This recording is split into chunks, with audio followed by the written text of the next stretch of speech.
for on here. And Anna will let us know when people are starting to arrive so that we can see who's coming in. So we won't see the students, right? We won't see anybody. Correct. Okay. Yep. It'll just be a conversation for us. Okay. Awesome. How are everyone doing? Good. Good. Managing well. Awesome. I had a little unexpected enjoyment of getting my appendix out on Tuesday, but other than that, doing Nice. That's a big one. yeah, you know, I had my day all planned out and had other plans, and my appendix had other plans, and Wow. so anyway, there we are. Very cool. It's crazy. Yeah. But Cool. Professor Alford, did you want to change your name on the screen so that students can see? Yeah. Give me a minute.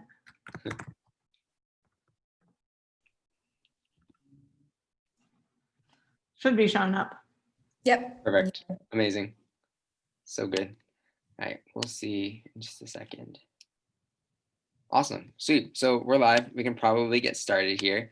And students will be coming in as we continue. But welcome, ladies and gentlemen, to Behind the Blackboard 2020. My name is Noah Ambrose, and I want to thank you all for joining me. So over the next 45 minutes, you will be hearing from the best and brightest professors from all over campus. We will hear some of their stories, some of their likes and dislikes, maybe even some funny quirks and advice on how to navigate classes in the middle of a pandemic. So if you came into this call thinking that Calvin professors were unapproachable, we are here to prove you wrong. So students, throughout this session, if you think of any questions, we will have time for questions at the end, and then you can also type things in the YouTube chat live, and we will get those and answer them hopefully as they come, and we will also save some for the end. So today we have with us Professor Julia Yonker from the Psychology Department, Professor Kumar Sanaya from the Chemistry Department, and Professor Kristen Alford from the Social Work Department. So first, let us welcome Professor Yonker, and we will start with the interview with her. So welcome, Professor Yonker. Thank you so much for joining us here today. Great to be here. Awesome, sweet. So to start off, we just want to ask, what made you choose your subject of teaching? Well, actually, that's an interesting story because I'm a Calvin alum. And when I started Calvin, I started as a pre-med major. And then I took organic chemistry, and we really didn't get along very well. Sorry, Professor Sanaya. But so I kind of dropped that, still was a biology and chemistry major, but ended up going and doing some research in embryology and teratology. So that's learning about how the prenatal period develops in humans and in animals. And then I just really felt God calling me to continue with research, but also with teaching. And so I needed to get my doctorate. And I was thinking about what subjects did I really feel called to that I could use both biology and chemistry, but also more people. And that was psychology. And I loved my psychology courses at Calvin. And that's how I ended up in psychology. So not a direct route, which I think is true for many people, and may very well be true for many students, that they may do one of these things, and that's totally fine, totally fine. Awesome. Yeah, I've changed my major like at least 3 or 4 times since coming Okay, into there you college. go. So yeah, awesome, sweet. So for you, what is your favorite academic accomplishment that you yourself have accomplished? Well, I think the favorite thing that actually happened to me, which scared me out of my mind, was when I won Professor of the Year in 2013. I was teaching a class, and all of a sudden, I saw my husband outside the classroom, and I saw other people of my family, and I saw all these students walking into my classroom while I was trying to teach, and I was like, what in the world is going on? And I was just really, really honored because there's so many awesome professors at Calvin. And it's also, you're chosen by the students.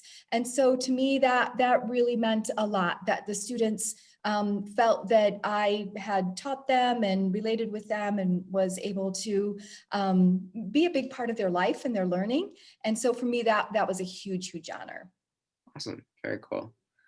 So throughout your time here at Calvin, what is one thing that you have learned from your students, something that your students have taught you? Well, there's actually a couple things, if I can say those. One is there is a lot of students out there that are a whole lot smarter than I am. And I love that. I just happen to be older and more experienced, but I love students asking me questions. Love, love, love that. The other thing that I've learned from my students is that there are students who are just incredibly resilient. The things that they have gone through in their lives, the experiences that they have had at such a early age, and yet have had the resilience and the perseverance and the fortitude to continue on has just, for me, been super inspirational. So I just really commend any student, I mean, all students, but students in particular who've had something that they've had to work against. And it doesn't have to be, a huge thing. We all have struggles. We all have stuff. So I just really commend students who are working to manage their stuff and to continue to persevere. Awesome, sweet. So for you personally as well, again, what is one thing on your bucket list that you would like to accomplish? Well, actually, it was something we were going to accomplish this summer, but Uh-oh. sadly we weren't able to because of COVID-19. So this summer we were planning to take our entire family, which consists of myself, my husband, our 2 daughters, their husbands, and our 3 granddaughters, ranging in age from 4, 2, and 10 months. We were going to cycle several hundred miles around the Netherlands this summer. And we were so looking forward to that. But COVID-19 had other plans. So we are just super, super hopeful for a vaccine because we really want to do that next summer. Awesome. So do you guys have a plan to do it next summer if things get better? Yeah. My husband's already got the plane reservations. So I hope it goes through. Fingers crossed. Have you done this, something similar to this before? Yeah, actually my husband and I did it 2 years ago, and Okay. we loved it so much that we wanted to take our kids and our grandkids. Oh, that's so fun. Very cool. So next question, what are some resources that you would point out to your students to help them succeed in your class or in other classes? I would suggest that they come and speak to us as professors. Either they can come to virtual office hours, they can pop us an email. I'm also giving my cell phone number out to students so they can either text me or they can FaceTime with me. I know what I'm teaching about, I know what are some common stumbling blocks that students have in my class. So I am so happy to answer questions. I really am not scary. I'm not judgmental. And I think the same thing for my colleagues. We're not going to sit in judgment and say, oh, they don't know their things because they're coming and talking to me. No, we are here to help. That's why we're at Calvin rather than at any other institution that we could be at. So I would say come to me. And the other thing too that students I get a little frustrated with is when they're taking exams, they can come and ask me questions during the exam. I'm not going to give them the answer, but I will probably ask them some more questions that will hopefully help them get to the answer. So I'm here for you. So please take advantage of me. Yeah, I like the second one, the asking, you can't give me the answer to the exam, but you can tell me if I'm on the right track, which is something that I personally like. If I don't know the answer, I'm really scared to ask it. So yeah, that's also good to know, even for as a junior, like that's something that I can still continue to learn from. So that's awesome. And then final question, what do you enjoy doing after work when school day is over and you have free time on your own? Yeah, so I kind of have a winter and a nice warm weather activity. So when the weather is nice and warm, I really enjoy cycling and being out in nature. I'm a real huge nature person. And then in the wintertime, I cross country ski. So I love, again, being out in nature and skiing. So I love this world. Michigan is beautiful year round. And I really love taking advantage of that and being out in that. Awesome. Sweet. Thank you so much, Professor Yeah, Yonker. you're welcome. Yeah, so we'll group up together in just a minute. But now I would like to welcome Professor Sanaya. So Professor Sanaya, welcome to the call. Thank you very much. And just so you guys know, we currently have 40 plus students watching this call. So we do have an audience. So welcome everybody. We're glad to have you guys. So Professor Sanaya, so we'll start off with a couple of the same questions. So what made you choose your subject of teaching? Okay, so mine, I'll give a bit of a context to this. I grew up in a tiny island called Sri Lanka. And when I went to university, I went for mathematics. I had actually failed chemistry, which I'm teaching currently now in high school. So it was not my favorite subject. And I couldn't see going into chemistry, but I was very good in math. So for 2 years, I did math. And at my university, you had to pick a major at the end of your second year. So during that time, I decided to go and spend about a month near the ocean. So I blew off college for about a month and was enjoying life at the ocean, going in boats and watching sharks. And I wrote a letter to my very best friend and said, pick a major. And a month later, I came back and found that he has picked chemistry. And I was mortified because chemistry was my worst subject. And I couldn't understand why he thought chemistry would be a good major for me. And it turned out they were only choosing 14 students for the chemistry major. So he went and slipped my name in. And I was so afraid of going to the professors, I decided, okay, I'll sit in classes and see what happens. And it turned out the early chemistry classes I took were very mathematical. And even though I didn't understand the chemistry, I could solve problems.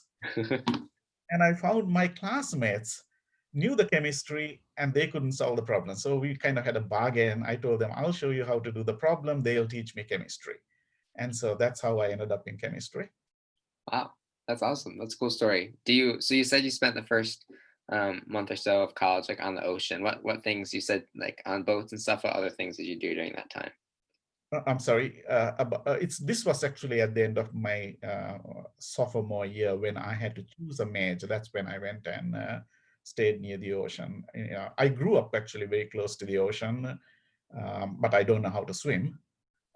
And it's all salt water. So whenever I went into the ocean and I love body surfing. And the nice thing is the ocean doesn't drag you away. It just comes and slams you back again which I loved. Awesome, sweet. And then another similar question. So what is your favorite academic accomplishment that you yourself have done? Yeah, so that has to go back to when I was in graduate school. One of the projects I was given was to build an instrument early on, and it was called a mass spectrometer. And I was building this from scratch because the mass spectrometers that were available weren't as good for the kind of experiments I needed to do. So I spent 2 years building this, and my supervisor would constantly come and see my desk with all kinds of equipment all over the place. And he had so much, he really didn't trust. He thought that I would fail in this task. So 2 years later, I built it and it worked. It was amazing, it worked.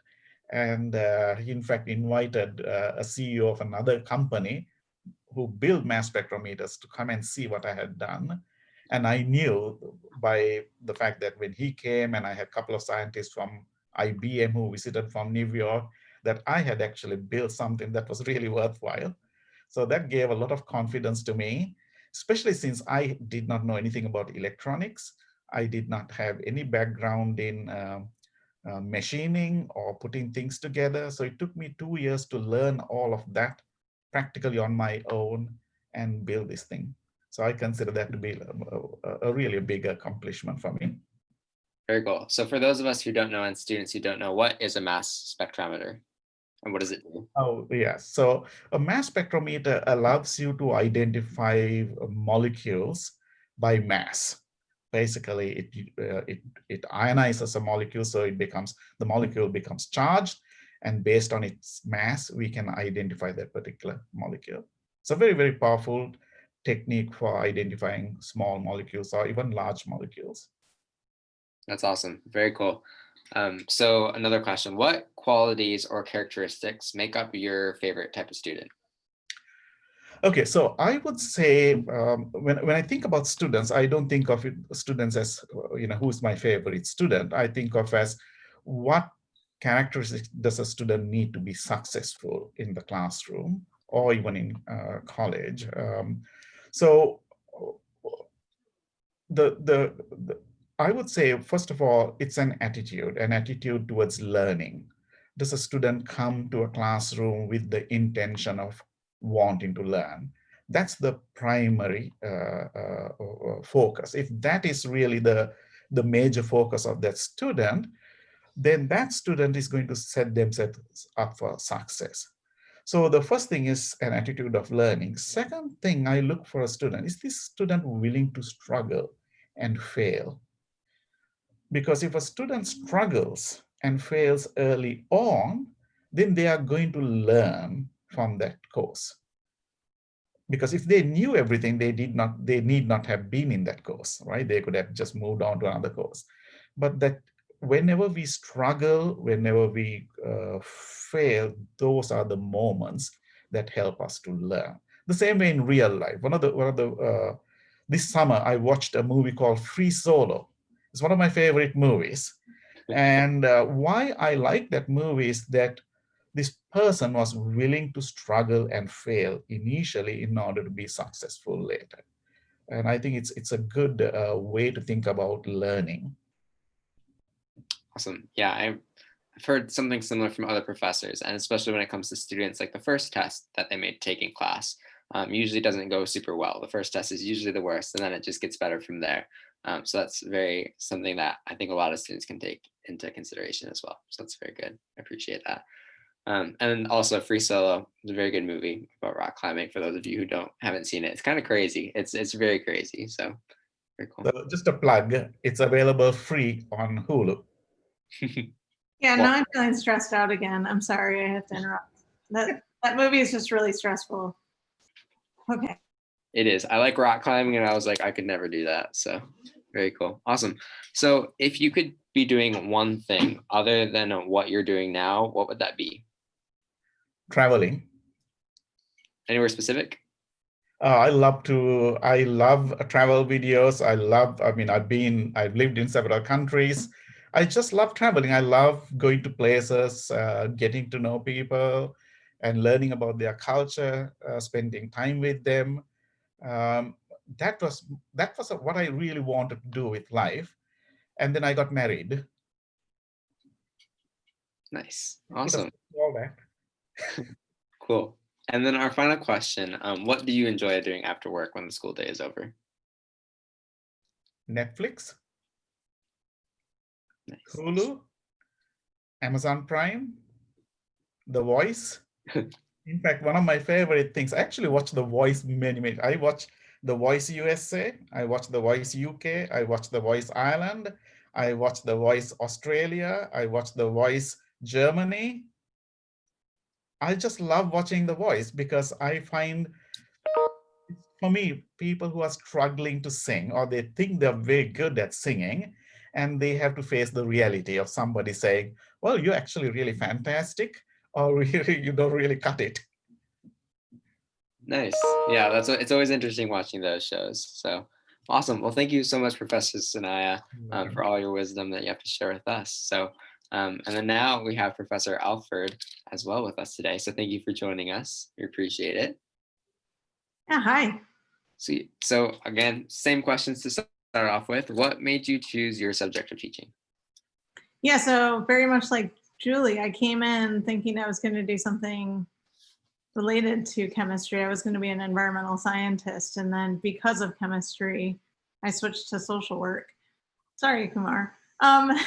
No, in all reality, I had been working in a nursing home in my high school years, and I really loved working with the people who live there, the residents.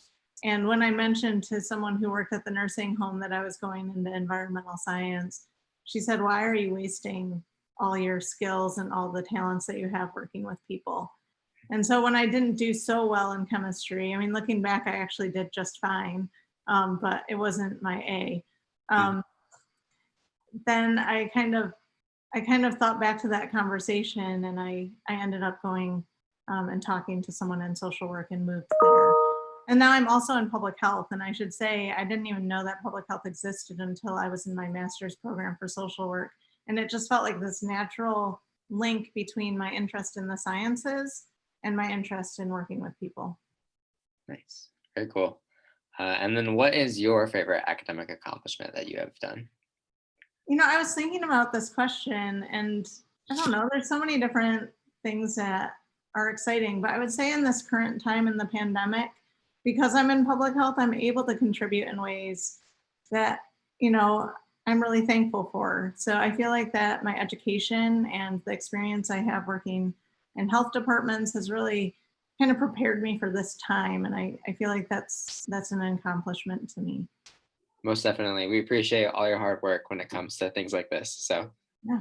thank you very much. So what do you appreciate about being a professor at Calvin? Oh my goodness. It's always the students, right? You all are the best. This is why we do what we do. If it weren't for our students, this is really why we're here. And so I guess the best part is being able to get in the classroom and interact with students. Actually, if I have to be honest, it's actually outside of the classroom and those informal interactions that I really appreciate. And you're probably going to ask me about the student that I like, and it's the people that are inquisitive and curious. And so I often find that the students who are coming up to me after class or emailing me with these, like, have you read this article?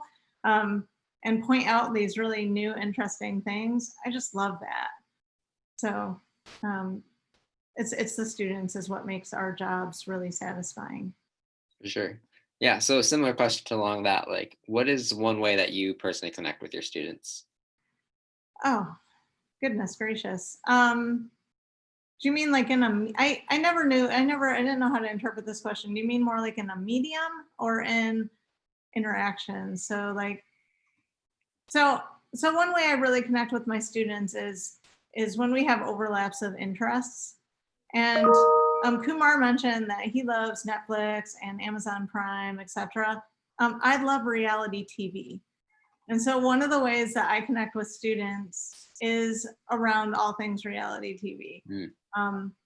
I used to be really ashamed of it, and now I just embrace it wholeheartedly. I think it's fascinating to watch who goes on to reality TV and why, and their motivations, and how they behave in this setting. And so a lot of my students also share this passion and this interest. And so we have long conversations about it, and it's a ton of fun. If you don't mind sharing, what are some of your favorite reality TV shows? Yeah. Okay, and Kumar, go for it first. Kristen, watch the Single Wives on Netflix. It's an Australian show. It's really good. Okay, I will do that. Yeah, and I love all, like, the Bachelor franchise is one of my favorites. I also love, like, on Netflix, there's a show called Dating Around, which is a really interesting kind of look at blind dates and first dates. Yeah, I watch pretty much anything you can think of. Oh, and this is my son Thor. Thor, can you say? Oh, never mind. But those are kind of my favorites. But I also like things like Selling Sunset and all the housing shows as well. Those are fun. Nice. And then looking for the hammer? What? Was your son looking for the hammer? Oh yeah, my son Thor is always looking for his hammer. Yeah. Sweet. What things do you look for or hope for in a faculty-student relationship? Yeah, I guess my greatest hope is that students feel comfortable approaching us and that we're approachable. I don't think many of us bite, and I think most of us actually want our students to kind of connect with us, but we also don't want to be those people that are kind of weird and like push ourselves upon people. So I kind of always say to students, I'm going to leave it up to you whether or not you want to connect with me. I hope you will. And I hope that they see that invitation is real. I just don't want to be kind of the weirdo that's like, you need to meet with me, like, no. And, I can be a mother to my kids, but I can't do it quite as well with my students. Yeah. And then finally, what things do you enjoy doing after work when the school day is over? Yeah, so like I said, after the kids are in bed, we like to watch reality TV. My husband joins me. That's kind of one of the things we do. Oh, and I totally forgot one of our favorite shows, Top Chef. Sorry, y'all. And one of my favorites is Project Runway. So any of you who are out there that watch these things, drop by and talk to me. But we also just really love hanging out with our family, playing with the kids, trying to convince them that it's time to go to bed, things like that. Nice. But they're great. We have 3 boys. My stepson Will is 12. My son Thor, who you saw, is 5. He just started kindergarten, and my son Reese is 3. Very cool. Sweet. Well, thank you very much for sharing. We appreciate it. So now, I don't know if you guys have ever seen the Never Have I Ever game on Ellen. If you have not, we're gonna do like the Calvin version of it. So do you guys see the reaction button where you can go like this? It should be on the bottom of your screen. You can give a clap if you can see it. Awesome. Give it a second. Cool. And if you can't, you can just raise your hand too, but that'll work as well. So we have questions for all of you guys. And if there's specifics that you would like to share, please feel free to. So the first one is, never have I ever taught a course abroad. And if you have, you raise your hand. Nope, no courses abroad. Okay, so this is embarrassing. Like, I can get the clap on, but I can't figure out how to get the clap off. Oh, there. Cool. It'll disappear after a minute. Cool. So for those of you who have taught courses abroad, where did you teach? Oh, I wasn't sure what I was clapping at. I do one to Europe. My family and I lived in Europe for 9 years. Actually, I got my PhD at Stockholm, Sweden. And so one of the things that I do is take students every other year with Professor Colley from the business department, and we study the European influence on the history of psychology and religion. And then we go to London, Germany, Switzerland, and France, and study early pioneers in psychology and also church reformers. And it's awesome.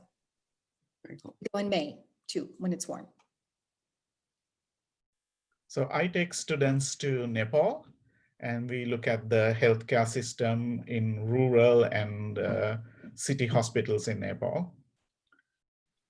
Yeah, and I actually did teach a course in Liberia to Liberian students, so on spirituality and social work practice.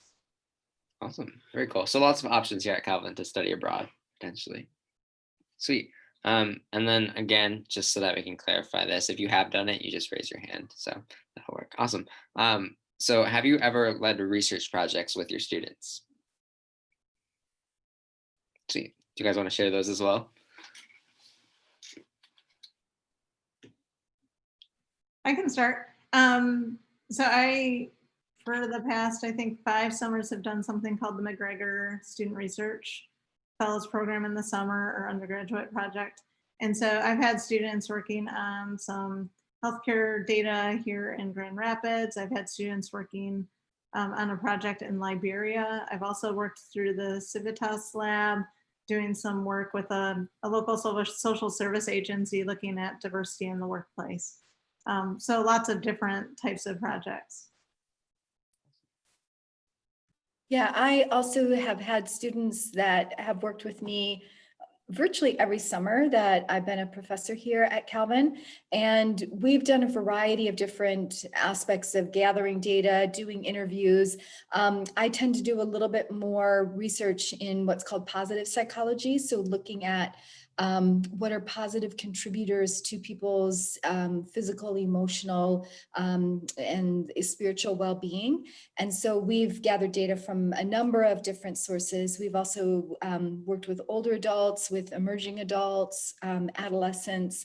And then I've been fortunate to have some grants so that I can also, not only do I pay the students in the summer, but for some of the projects, I've got students that I can pay during the academic year. And I've had some wonderful opportunities to also collaborate. Actually, Professor Alford and I collaborated on a project a couple years ago, and that was great. And I'm collaborating now with a professor from chemistry and biology on a project. So I love that, not only being able to work with students, but also to work with my colleagues is a great source of joy. I would say that I probably had a little over 60 students who have worked with me over the years, during summer as well as during the academic year. And some of them are now professors at universities. For example, there's a professor of psychiatry at Michigan State, one at UC Berkeley, and at Indiana University. So I'm really proud of these students who have gone and become academics themselves. And about more than, I would say more than half of my students have become physicians throughout this country, and some have also gone abroad and are working. And more recently, I had one of my former students who graduated in 1999, who is a surgeon in Burundi, work on a project with me. So it was really nice to be able to work with that student. And then we had a couple of other surgeons from throughout the country who got involved in that particular project. And how do students find out about these research opportunities? Typically, at least I would say, if a student is interested in doing research in the STEM areas, that is in sciences or engineering and so on, generally in February, we have we advertise these positions, and students apply by end of February, and then they get selected. In addition to opportunities available on campus, there are also many opportunities available outside of the campus. So if students are interested, generally December and January are the months they should be looking for outside opportunities, and then for opportunities at Calvin sometime in February. So students get paid for about 10 weeks. At Calvin, students would get paid about $4,000 for those 10 weeks. And many outside opportunities give anywhere from $4,000 to about $5,000 for that 10 weeks. It's a nice gig. Yeah. The other thing is talk to the professors in your major, because oftentimes they might have some research that they're doing or know colleagues that are doing research, or as Professor Sanaya said, they may know some other colleagues in the area outside of Calvin that might be doing some research. So your professors are an excellent resource, and you really do need to take advantage of us. Sweet. Okay, next question. Have you ever gotten a parking ticket from campus safety? I have gotten several, so that's why I asked, because I feel like I get parking tickets a lot. So, yeah. Well, I did get a parking ticket, and I tried to go and argue it out, and they said, no luck. You still have to pay. That's unfortunate. I was really mad. I was too when I got two of mine. So yeah, awesome. And then this is kind of just a random one, but have you ever made a seating arrangement in one of your classes just to pair a couple together? No. This was on an interim trip. Mm. And I knew this one girl was interested in this guy. So I decided to put them right behind me on the bus that we were traveling. And I kind of started listening to their conversation. For 4 hours, they talked nonsense. Absolutely nothing made sense. But they were just laughing at each other's, whatever they said, they were laughing. And I realized this must be love, isn't it? Nice. Very cool. And then have you ever offered extra credit in any of your classes?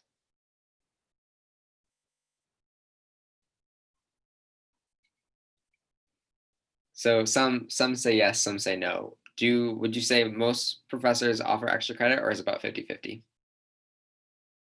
I don't know about what other professors do, but what I can say is that often after a test, I give students something called an exam wrapper. And that comes with about 3 or 4 points, which gets added at the end. It doesn't get added to the test, but it gets added to the total as a bonus point. It's a way for students to reflect on the test that they had taken. So that gives them some opportunity to go back and see, what did they do right? What did they get wrong? And how will they make changes? Yeah, and I find that oftentimes the students who are asking me for extra credit are the ones that still have assignments due for me. And so I tend to just say, really focus and do the assignments that you have for me, do those really well. And that's going to benefit you more than me giving you extra work to do. Cool. So we're going to switch gears a little bit due to the time that we have. And talk a little bit about what classes are going to look like in the age of COVID. So and it could be in general or what you are doing specifically, but what are office hours and what do they look like this year? My office hours are all virtual unless the student has something that really takes an in-person meeting, and then it would still be socially distanced with masks, preferably outside.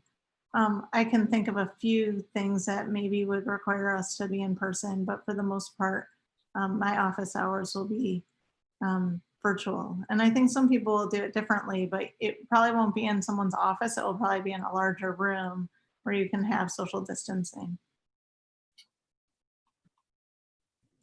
Yeah, I'm also planning on virtual office hours, but as I said earlier, I'm also planning to give students my cell phone number so they can text me and we can set up a time too if they would rather, meet via phone. So whatever. Sadly, yeah, it is nice to be face to face, but it's just the reality of the pandemic.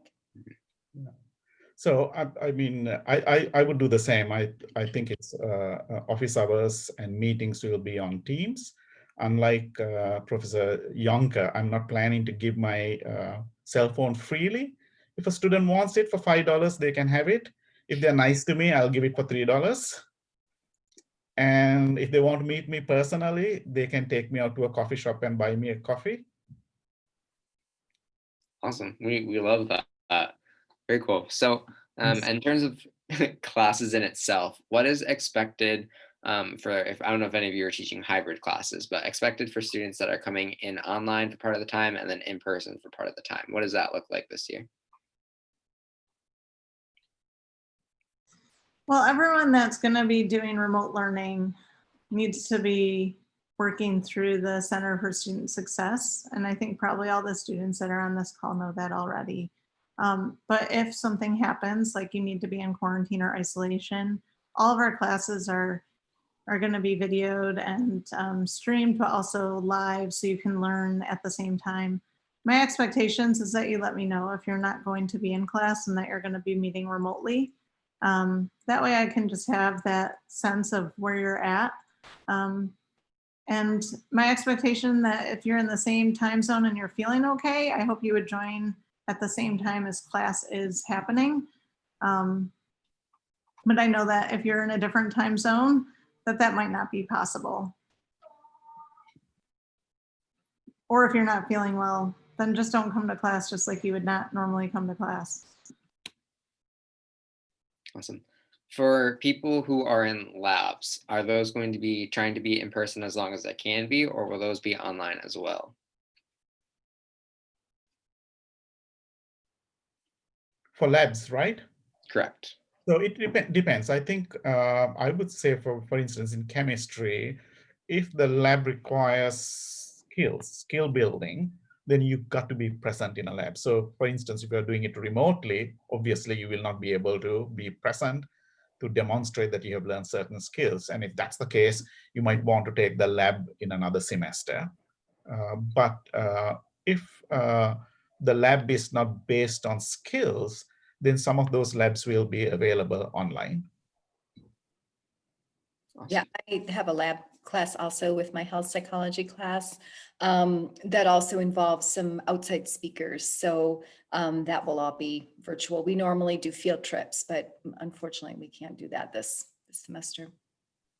Awesome. And so this might be specific to certain classes and it might not apply, but some classes have deadlines for various projects. Others of them do not have deadlines and they just need to be completed in order of when the next test is. So if you have a class that is scheduled to be like that, what is the best way to not fall behind, but not also spend all of our time online?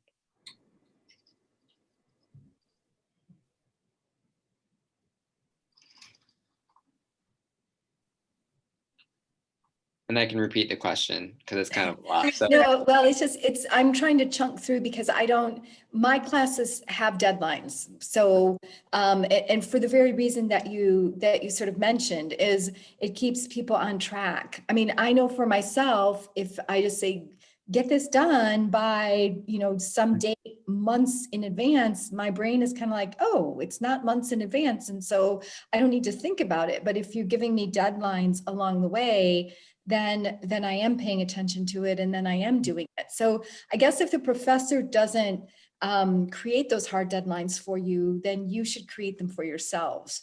And then you kind of can look at too, like what's your sort of schedule? Is it your birthday that weekend? Well, maybe you don't want to have the deadline Monday because it was your birthday over the weekend, or whatever it is, but make some deadlines for yourself.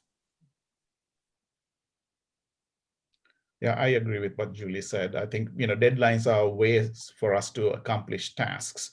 If we don't have deadlines, then we just keep on pushing everything. Procrastination builds in, and at some point, we become so overwhelmed that it's just way too much to handle.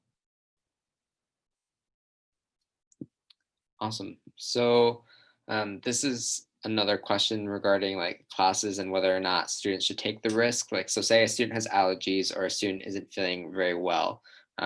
Do they take a chance of coming into class, or would you recommend not coming in at all? So if it's allergies and they're kind of new to the fall. So say like, we all get different times of seasons where allergies emerge. You can go see health services and schedule a visit just to confirm that there's allergies, because what health services is probably going to recommend is to have them tested for COVID while they're experiencing these allergy symptoms, so they can kind of more definitively say these are allergies. And once health services does that, they'll give recommendations of when they do or don't need to report the allergy symptoms. Because a lot of the positives we've been seeing around the state are people who think that they had allergies and really it ended up being COVID. If you at all are feeling ill or not well, report that, let us know, and we're just going to request that you stay home that day and learn remotely. Don't take chances. We really would prefer for you to if you're sick, stay home and work with health services to get cleared back to campus. Awesome. And then maybe two more questions. So what is your best advice to avoid Zoom burnout? So if the majority of our classes are online, what's the best way to avoid getting too much of Zoom or Teams? I would say take breaks and find time to spend time with others outdoors, as long as the weather is nice, and maybe you can easily go for walks and keep that 6 feet distance, whatever distance you want to keep. I think Kristen recommends 6 feet distance. Just go outdoors and take some time, spend that time outdoors. And when you need to come inside to work, you can do that. But I think while the weather is good, spend as much time as possible. If you can even do some of your studying outdoors, that will be excellent as well. I was going to say the exact same thing. I think nature is such a calming presence. I think that's one of the beauties of how God created the natural world. And as much time as you can spend out in it, I think the better it's going to be for you. And even if the weather isn't good, like today it's, here in Grand Rapids, it's kind of off and on stormy. You can still look out windows and you can still, get that sense of nature. But even once it's cold, there's no such thing as bad weather. There's just bad clothes. So be out. Yeah, and my recommendation is figure out a comfortable setup. And you might need to move locations throughout the day if you have that ability. For instance, I can't sit where I'm sitting all day because it's my kitchen chair and it kind of starts hurting me after a little bit.